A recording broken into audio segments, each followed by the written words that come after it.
So in last session, we have seen on the exposure techniques, right? So the internal exposure techniques and the external exposure techniques. So exposure is nothing but your risk, right? So the managing the risk which the the foreign firm has to face with the fluctuation of your interest rate and your exchange rate. So exchange rate in the sense is nothing but your currency risk. In today's session, we're going to see about the internal techniques, okay? The foreign exchange risk management, internal techniques,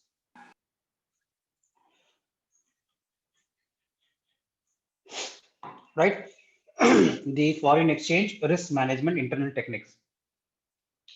Now we know that there are several MNCs and several international companies which have opened their shops in India, and they have their own type of techniques which has been prevailed in the market. But as per the academic terms, we have limited techniques which will be applied. If you go and work in the particular firms, maybe if you're going to work in a hardware-based companies where they are dealing with export and import, they would be having their own internal techniques. Okay, it could be like smoothing away with the currency. That smoothing away in the sense that they would not be involved in. They even those managers even don't bother about what is happening in exchange markets. So whatever the rate is applicable, they normally do the transactions. It means that they are smoothing their work. It's also a simple type of technique as far the internal technique is concerned. And as for there are several techniques like I said, smoothing, and we have one more example is nothing but like risk sharing. So between the branches, they would have been sharing the risk of the currency transaction. The differences of the risk will be shared among the branches within them. So there are about 100 and n number of internal techniques which is adopted by the firm as per the need which is required. But as far as the majority is concerned, the majority internal hedging techniques, okay, that we're going to see is, okay, I'll put it in number. Okay, it's not like number. I'm not in order. It's not in order. Okay, there's a lot of order. You put it in your own order, but it's not in log order. Okay, so order wise, it is not like that. Okay, it's up to depending upon the business operations you involved in. So first is your leading and lagging, leading and lagging, and second one is billing in desired currency, billing in desired currency, right? Then you have third one is your indexation clauses. Indexation clauses. Then we have the fourth one is nothing but the sharing risk, as I said earlier, sharing risk. Then fifth one, they have shifting the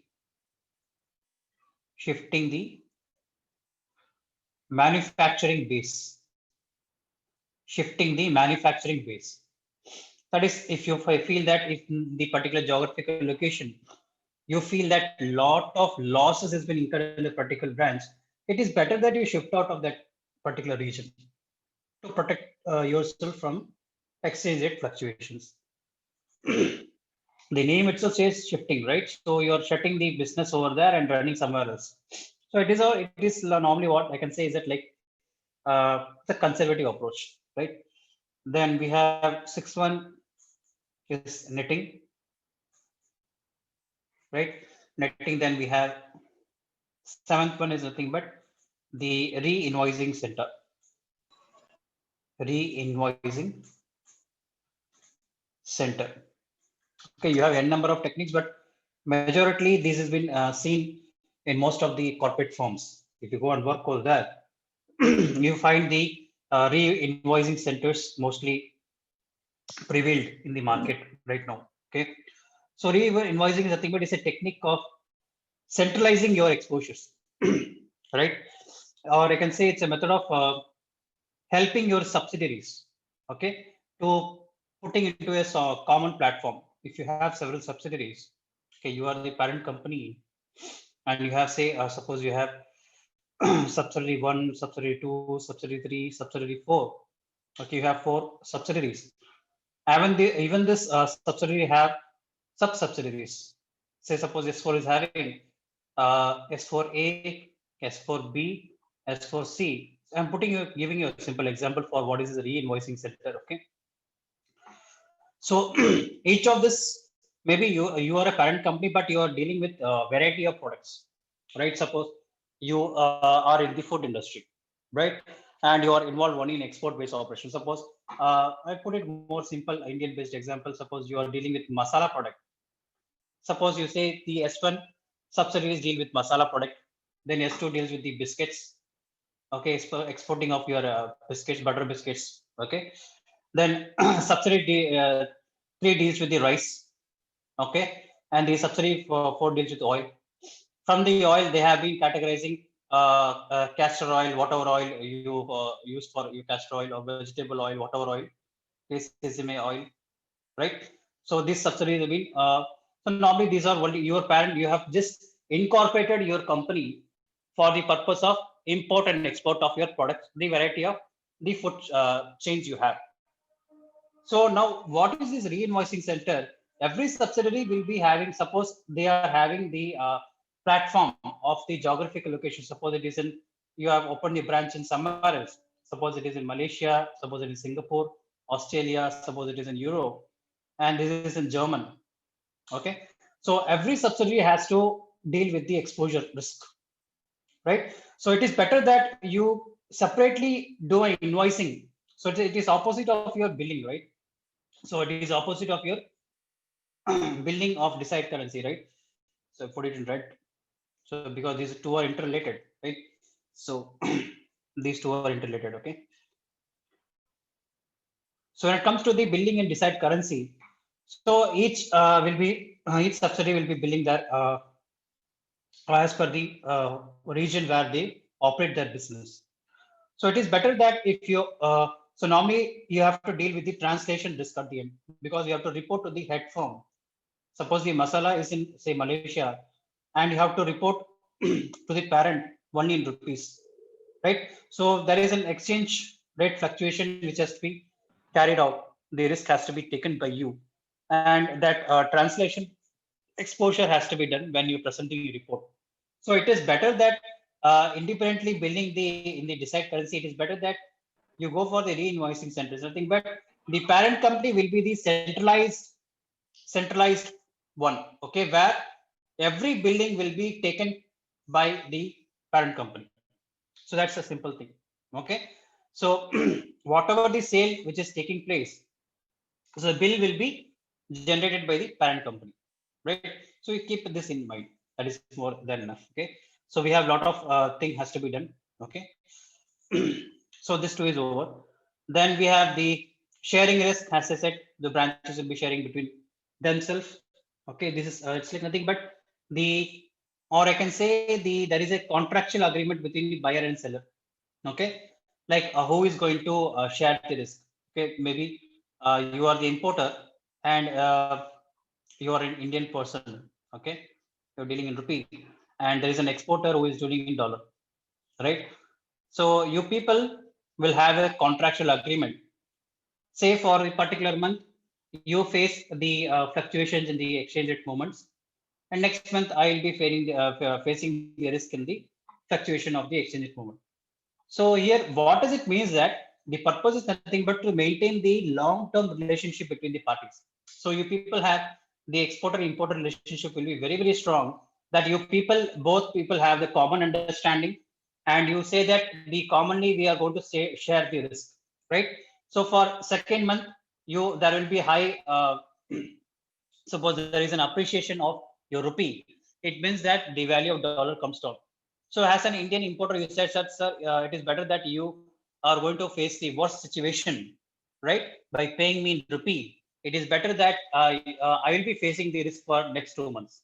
Then suppose after next 2 months, suppose the US dollar gets appreciated, okay, and the value of rupee comes down.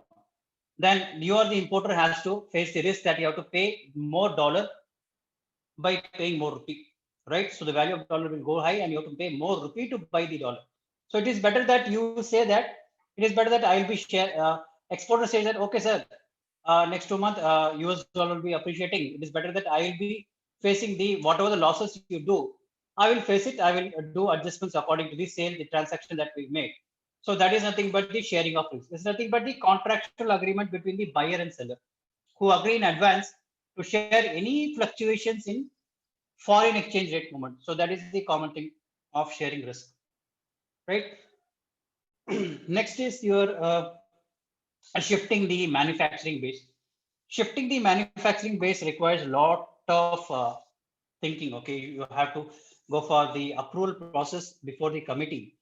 That it is better to only for facing with only one factor, whether it is better to go for it is really feasible to enough to close the manufacturing base where we have. Okay, so normally what is the technique I'm referring here is nothing but normally MNCs mostly do that actually. Okay, so you have a lot of MNCs like you have Nokia which has been closed down. Okay, it's like shifting the manufacturing base, right? So you can tell me any other forms examples where they have shifted their manufacturing base from India to somewhere else.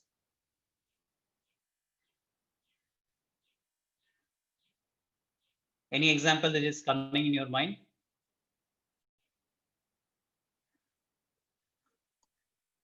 Sir, can you repeat the question, sir? So I'm telling about the shifting the manufacturing base. Okay. So I'm asking you one example. I said that where the MNCs will be having large financial resources. Okay. So if they face the lot of exchange risk and they can't able to survive in the particular region, they will be shifting the manufacturing bases. Let's suppose you have the Nokia just been shut down and they have shifted their location somewhere the outer region from India. So that is one example I've said you. So you can say some other MNC which has been shifted their manufacturing base.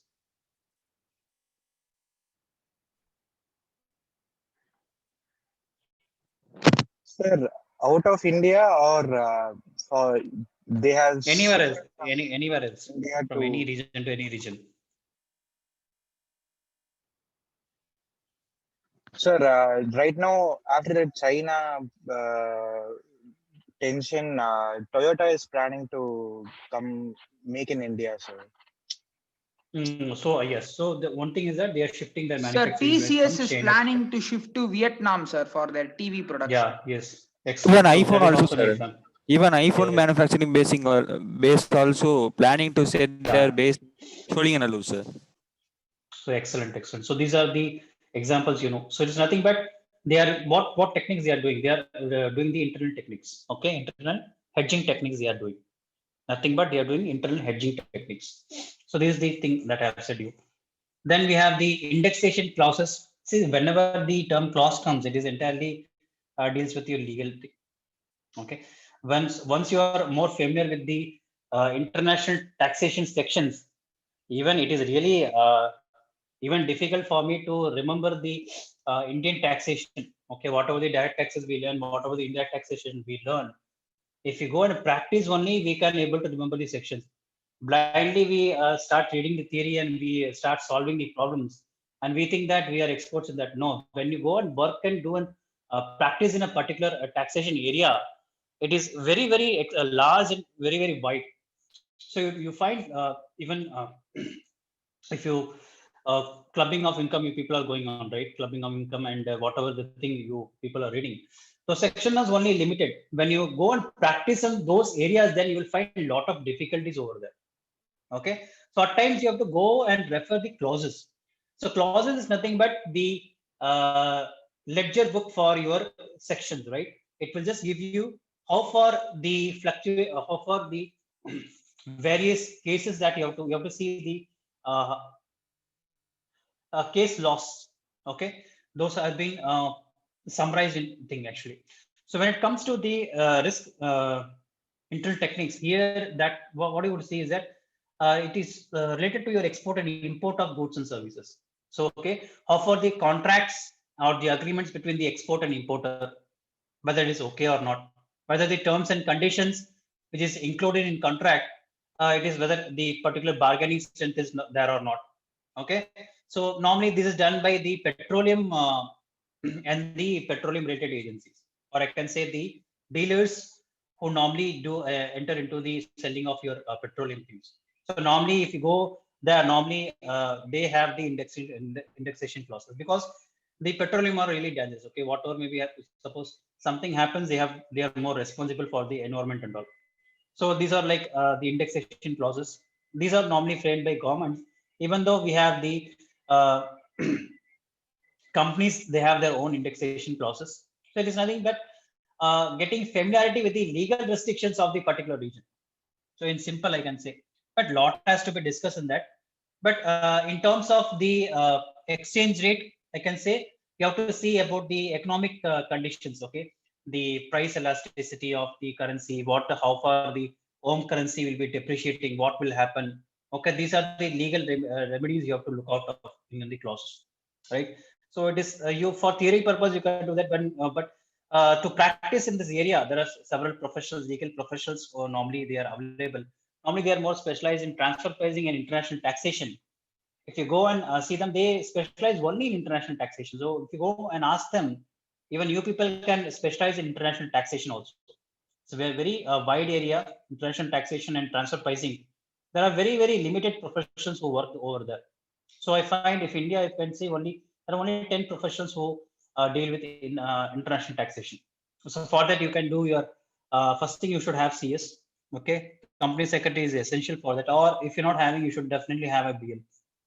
Okay, and you should be a practicing advocate from any of the courts. Okay, the high court, whatever maybe it is. Private practice is also okay. So normally in the private practice, they have their own consultancy where they help out the MNCs to sort out the clauses to be removed. Okay, what are the clauses required? What are the clauses are not required? So normally they normally you will don't get a lot of clients, but for charging one client, they will be charging at least for doing for 3 months services and clause legal clauses. They normally the client they'll be charging the client actually the 2 crore actually. For one client they will charge for 2 crore, and only for 3 months they do the work. So if see after that they will never get the client. Okay, so they have to chart out the client. So normally the professionals who are maybe the professionals who work that normally they don't get into the international taxation, because the international taxation you should have the exposure of the legal structures of various regions. So continuously you should do an updation. So 2 crore for 3 months is not a simple thing. You have to break your head.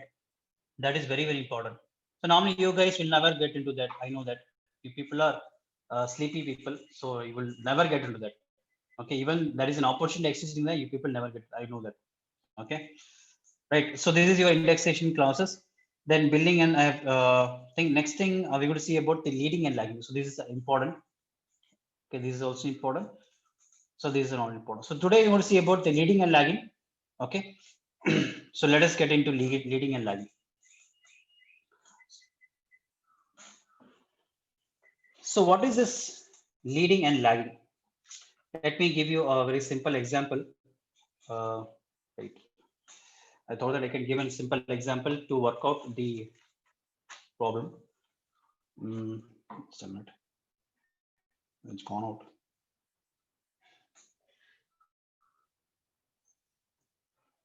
Okay. So we're going to see about the leads and lags. Right. So people have a calci in the hand. Okay. Suppose we have a firm. There is a firm. Okay.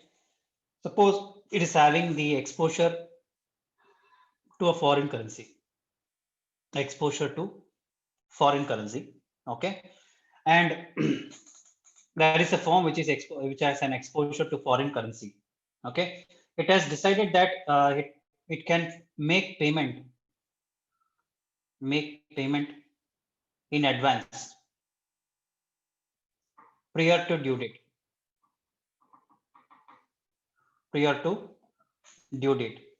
Okay, so it is nothing but your leads. So prior to due date, it is nothing but leads.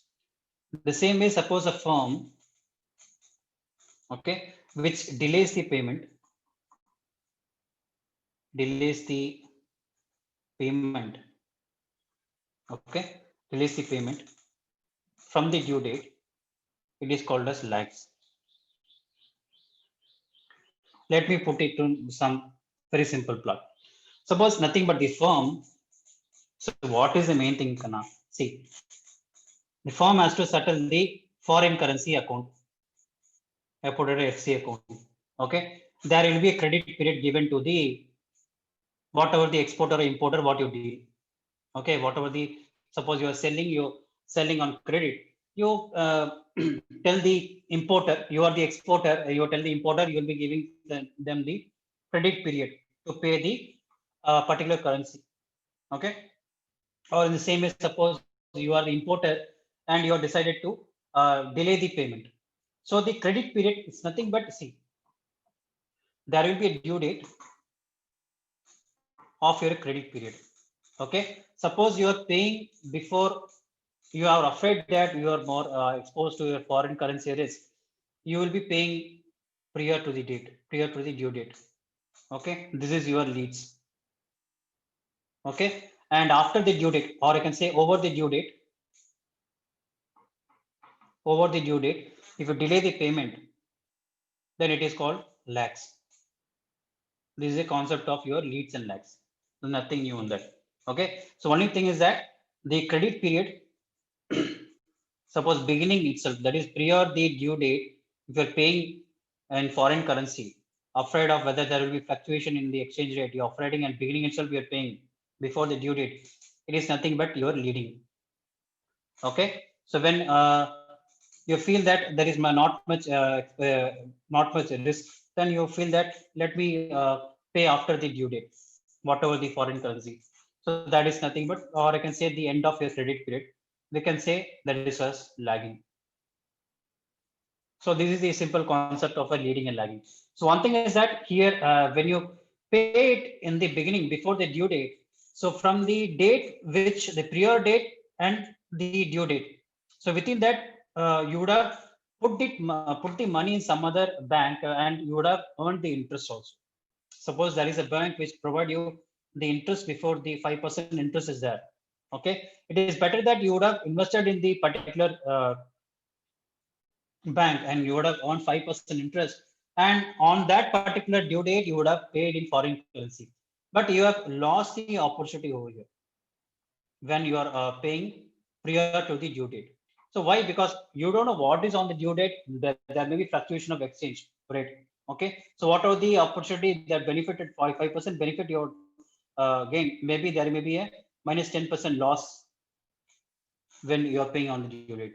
So there may be the conservative foreign the financial manager who would have decided whether it is better to pay before the due date, whatever the term says. Okay, so this is a simple concept of your leading and lagging, nothing new on that, right?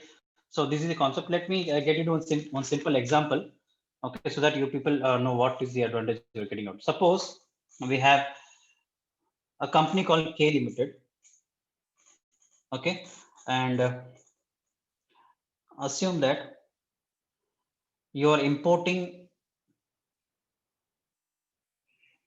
an equipment or any special equipment, okay, or importing a special equipment from US.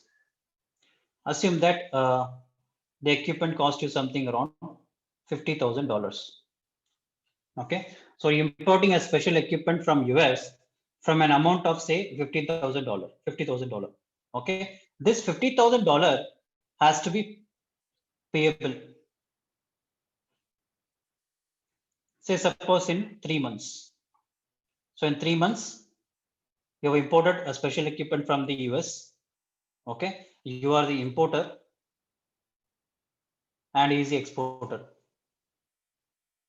right? So it is after 3 months or payable in 3 months, after in 3 months, okay, not after 3 months, in you have to pay in dollar.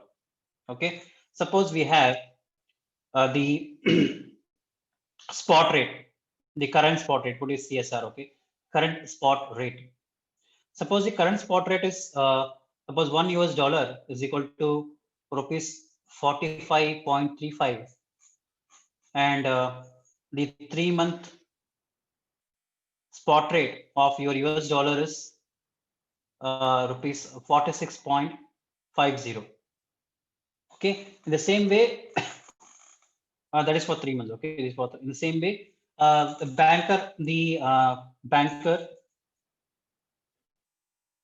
banker has an option of paying you 8% interest per annum. Okay, this is bank's point of view. Okay, so bankers is also, so companies bankers is having 8%. He'll pay you 8%. Suppose you put the investing money, you get 8% per annum. Okay, so here suppose these situations. Let me come into situation. Suppose there is a situation that there is an strengthening of your dollar. Okay, suppose you have the dollar is going to be strengthened. Okay, compared to your rupee. What does it mean? There is a fall in value of rupee. Fall in value of rupee. When? In 3 months. So what will be you doing? Whether you'll be paying before the due date or after the due date?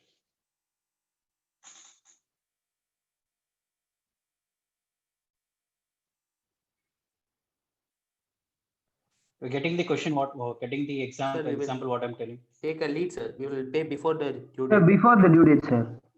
Yes, so we are going to pay before the due date because we know that there will be fall in value of rupee and there will be strengthening of dollar.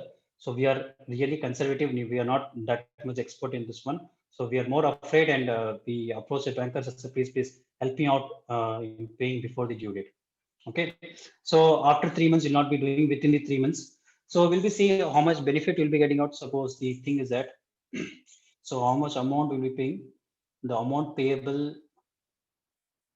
okay, to US exporter. The amount payable to US exporter at, see, we will compare this. Okay, suppose we are going to pay the amount at the end of 3rd month. How much rupees you going to pay? You have the $50,000 into the dollar for the 3 months is 46.50.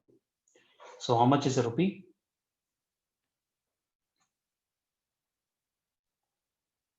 You multiply and tell me how much.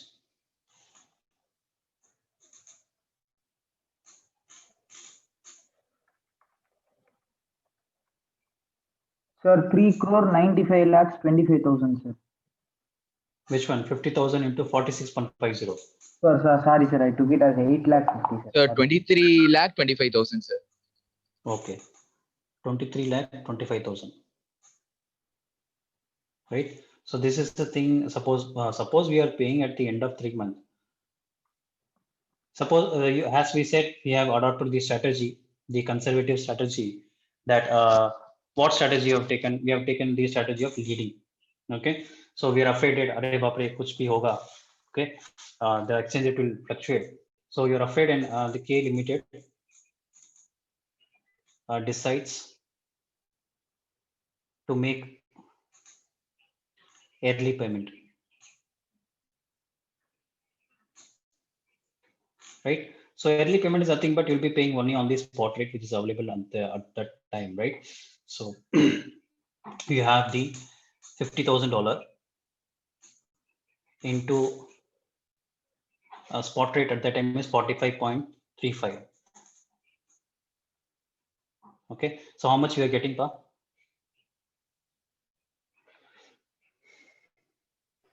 22,67,500. Okay, 22,67,500. Right. The same way we are losing an opportunity cost also. Okay, because we're doing an early payment before the month of the end of 3 months. So suppose there is a loss of your interest loss. Okay, the interest rate loss is also there. You can include in the books also. Okay, for showing to the committees, because you have to show the opportunity loss also to the committee, right? So the opportunity loss for not getting the interest for this amount. Okay, so 22,67,500 into what is the banker's interest rate? 8%, 0.08 for the period of 3 months. So how much we are getting?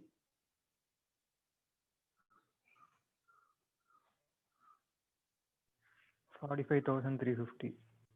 Okay, so 45,350. Right. So when we add this to, how much we're getting? The net amount payable.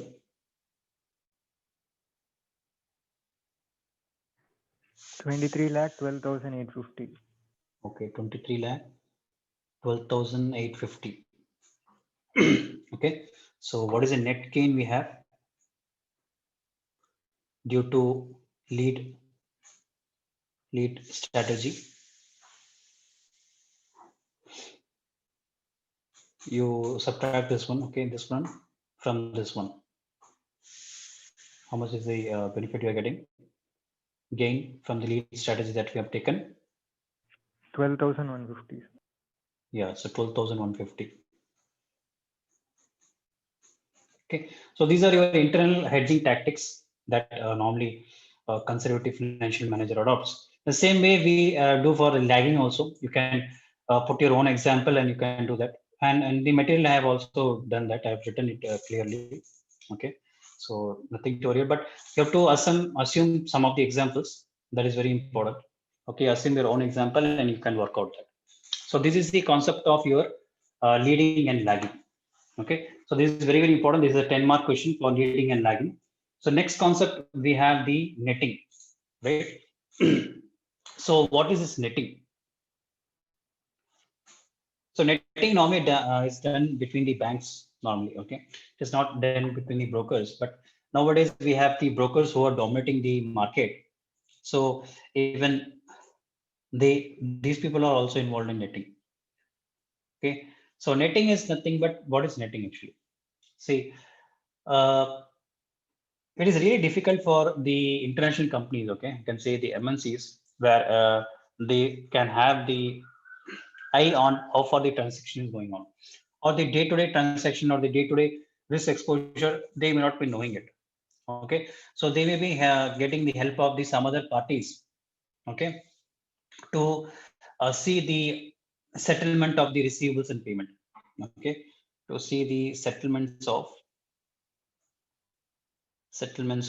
receivables and payments.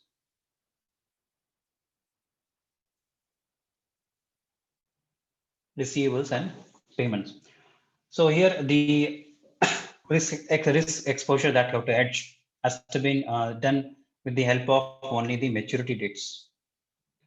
The maturity, you have to look after the maturity dates, okay, and the receivables and payables between the parties. So these are the crux of the netting: receivables and payable between the two parties. So this is the crux for the netting. Okay, so you have to see the maturity dates, okay, and you have to see the receivables and payment. Suppose we have the example, suppose we have the company X, let's say company X, okay, there is a company X, it exports goods to company Y, okay, so suppose there is a company X which exports goods to company Y at US $2 million. In the same way, the company Y also imports goods. Okay, I put it this one because they are supposed to pay the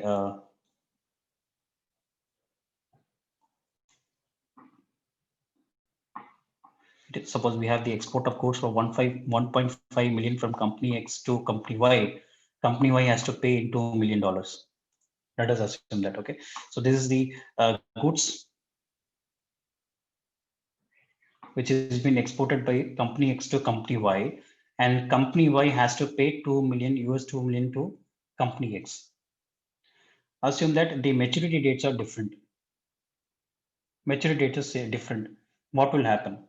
Then they have to go for the hedging techniques. So when maturity dates are different, then we have to go for the external hedging techniques.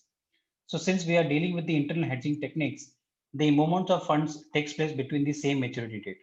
Okay, the maturity date will be same. So that is the crux over here. So here we will be dealing only with the same maturity dates. When there is a different maturity dates, then we have to go for the multilateral netting, or I can say the external netting, right? So this is nothing but your this is your bilateral netting, because it is dealing with two companies over there. So when I'll be dealing with the derivative hedging, I'll be giving you there is a separate topic for the clearing and settlement procedures. So at that time, I'll be giving you more detailed examples of this netting. Okay, because this netting part is this netting is a little bit unclear for you. Okay, so it is not that I have to say a lot of examples and internal things has to be said. So when the topic of derivatives is done, then only I can able to explain you. So for the theoretical purposes, you know that this is nothing but your bilateral netting.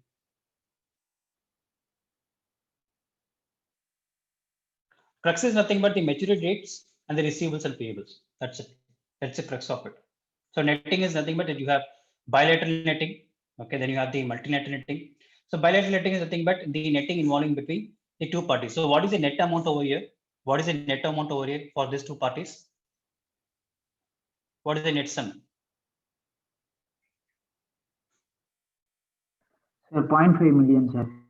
No, that's it.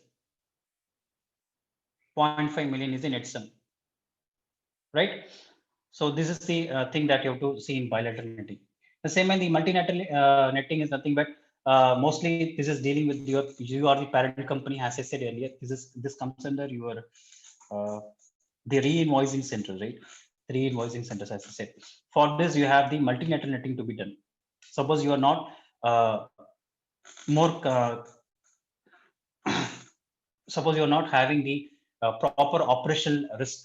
Suppose you have very low operational risk and you have better systems, people, and the strategy you adopt. There is no need of re-invoicing your center. It is better that you go for multilateral netting. So that is the concept. So it is opposite of your re-invoicing. See, everything is linked. Okay, this is linked to this one. The same way, this is also linked to this one. So you have to look out this also.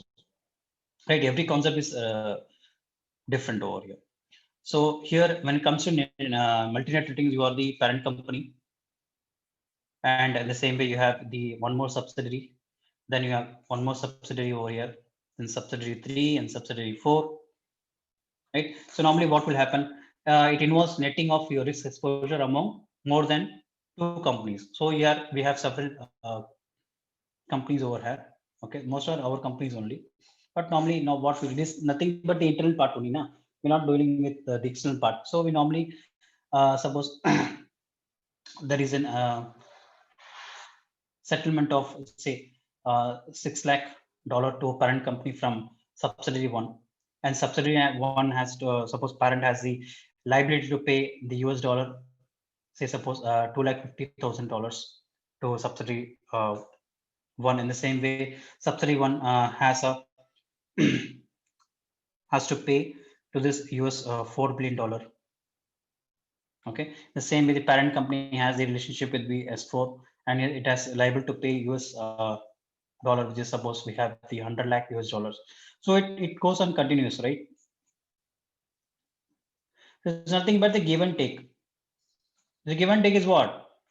Receivables and payables. Maybe the parent company has to receive 6 lakh US dollar from subsidiary 1, and the parent company has to give to subsidiary 1 for the same maturity date. Okay, on the same maturity, not different maturity dates, on the same maturity date.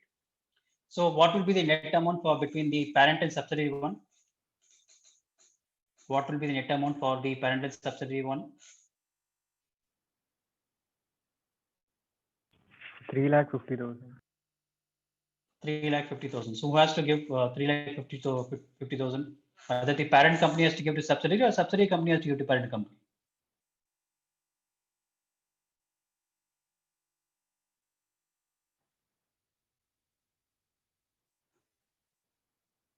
Why there is a lot of thinking in this? Sir, subsidiary should give parent, sir. That's it. Subsidiary should give to parent. That's it. Why there is a confusion in your mind? So this is thing that the net amount that we have to decide, and there is a net amount here, and there is a net amount here. Then there is a net amount here.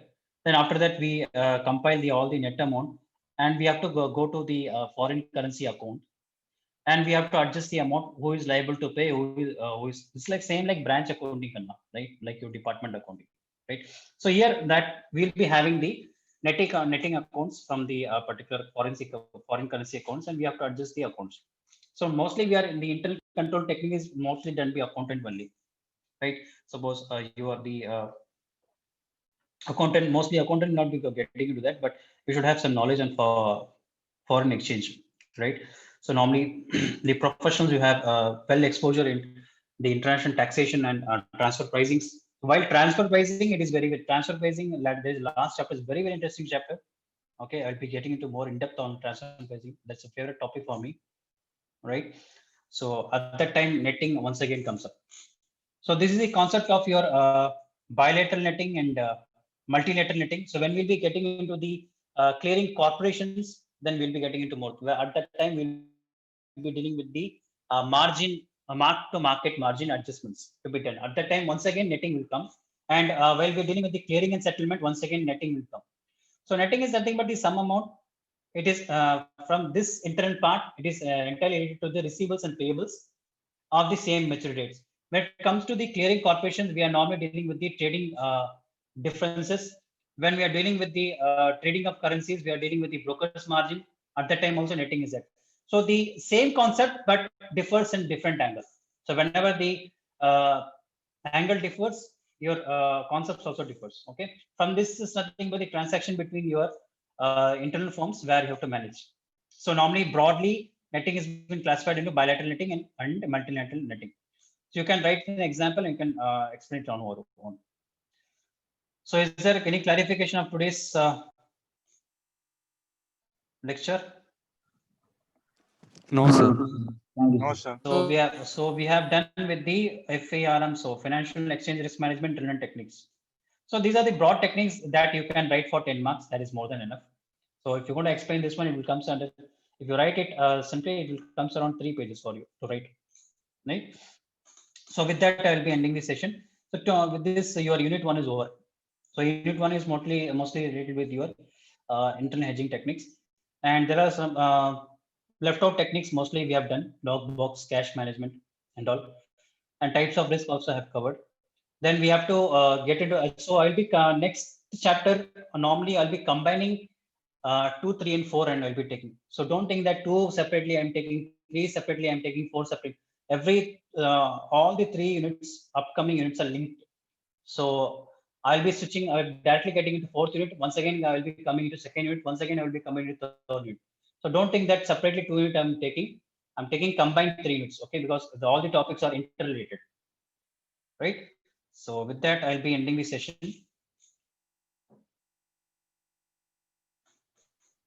Sir, attendance photo, sir.